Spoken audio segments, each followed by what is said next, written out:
This is a fictional mindbender. So the ending of Arcane has left me with one profound question that all other stuff that happens in the show pales in comparison to. Well, except one, but I'm not going into that. And that was Vi the catalyst for everything that happened in the main timeline? And quite honestly, was she better off dead? I don't mean that in a hostile way, so please don't take it that way. But let's look at the facts here. Arcane is loaded with a lot of visuals that tell the story besides the voices in action, and arguably even more so. There are many innuendos here and there that occur, some not as obvious as others, that are just as important in telling us what's going on, as well as implying what may happen in the future, as we're kind of finding out now, I suppose.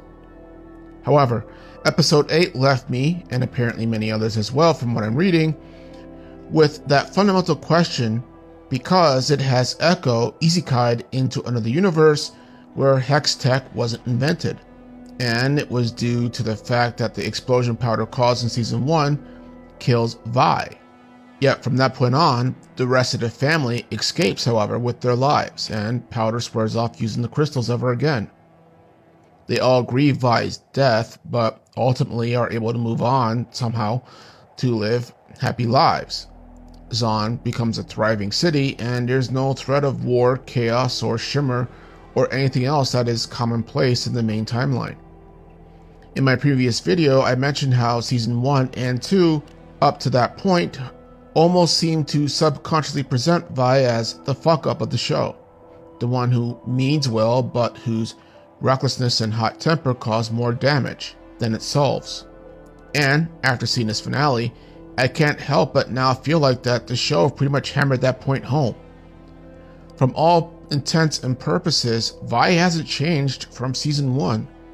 She's still the girl trying to protect her family, or those who she loves, trying to keep things from changing, torn between her love for her family and for Caitlyn.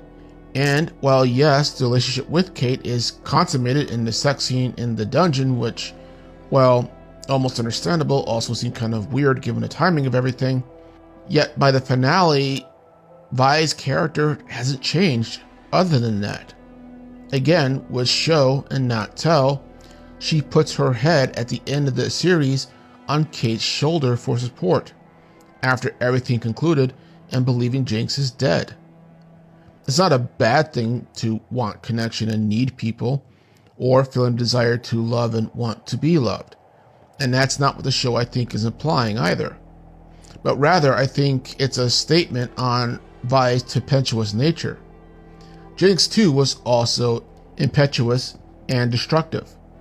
But with Aisha's death, she's either overcome that, or that part of her died when Aisha did. Vi never unfortunately has that chance in the alternate timeline. But the result of that, however, is that the forces of chaos and destruction that are at work in the main timeline never come to fruition. This is not a question of blame, but of cause and effect.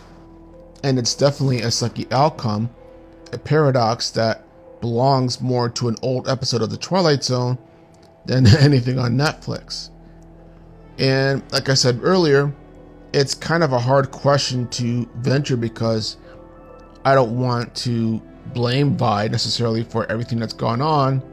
But again, between what we see in show not tell and what we hear what is said and what happens, quite honestly, it's hard not to come to that conclusion. But you can let me know your thoughts below. This is Fictional Mindbender. Have a good day.